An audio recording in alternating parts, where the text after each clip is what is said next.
with a Rue vlog, and today I'm going to be talking about my experiences at the 2019 San Diego Comic-Con. So for me, Comic-Con is the best time of the year. Well, one of the best times of the year. I don't know, about equal to my birthday. It's that important to me. Unfortunately, this year I was not able to do any type of cosplay. It was just a crazy busy month, and it's not even over yet. I just took it easy, and you know, I had like a Wonder Woman shirt one day and so on. I know I say this every year, but I mean it when I say it. This was my most favorite Comic-Con. Sorry, I got distracted. There's a spider on the ceiling. As long as it stays over there, just don't attack me and we're chill. Anyways, so here's some footage from Comic-Con 2019.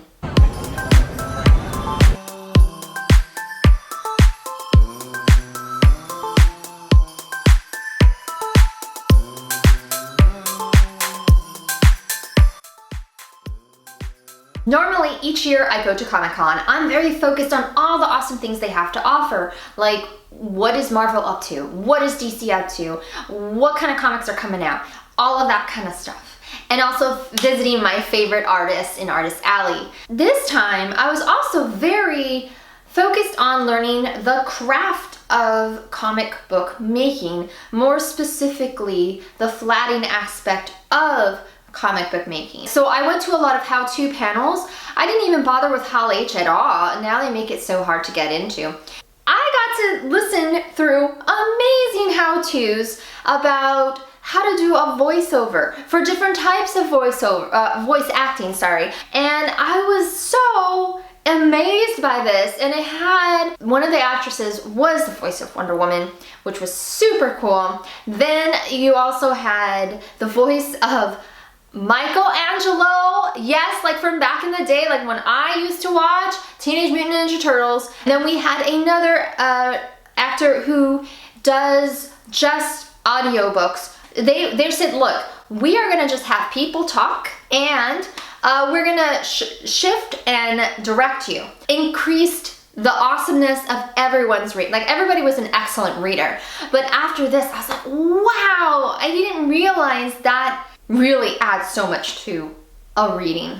One of my highlights was getting into the Steven Universe panel. I was so happy and excited. My niece was with me, and she had been dreaming of getting into this panel. We were in this long line to get into Ballroom 20. Someone ahead of us asked, how does it look like, to one of the workers of Comic-Con. She told him, if 800 people leave, you will get in. But let me tell you, we got in, and it was so wonderful, and it just brought me so much joy to see how happy she was to get into that panel. And oh man, it was a wonderful panel. I love Rebecca Sugar. She is the best, and so is the cast of Steven Universe. So I have plenty more behind the scenes stories, etc.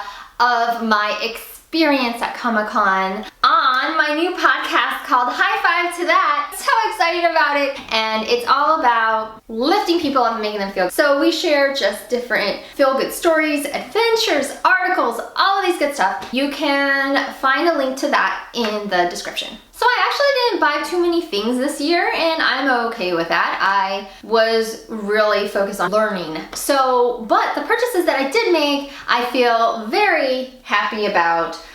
This one, this is from the Viz Media section, or booth, sorry. And they sell super awesome, cute Sailor Moon. Well, they sell other things other than Sailor Moon, but I just go there for the Sailor Moon stuff. And they have a new Sailor Moon shirt every single year. I wasn't able to get the one from last year, but I was able to get this one, and it comes with a Sailor Moon bag. This shirt I actually did not purchase.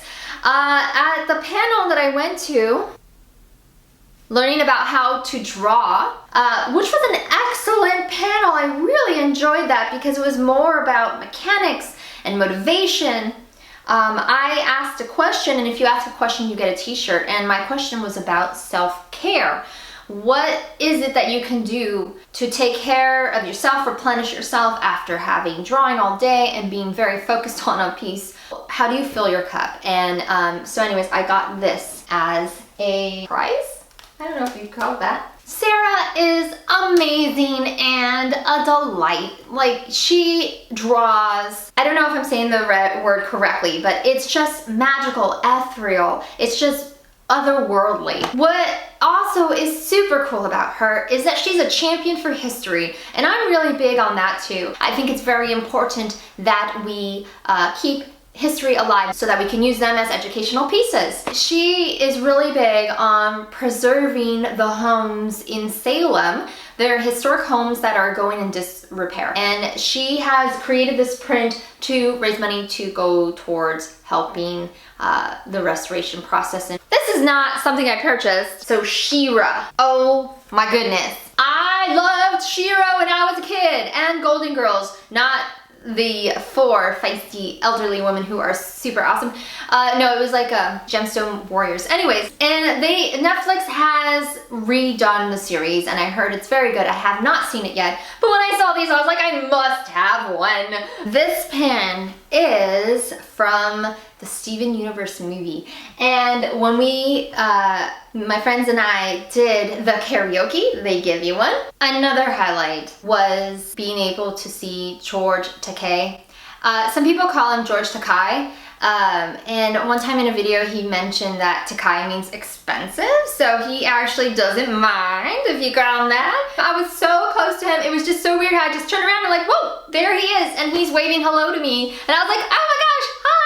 I have more to that story, but I'll save it for the podcast, that way I won't make this video too long. Anyways, I hope you enjoyed this video, and I know some of you couldn't make it to San Diego Comic-Con, so I hope this feels like you were there in on the experience. And anyways, thank you so much for watching, and I'll see you all later. Bye! Don't forget to hit like and subscribe.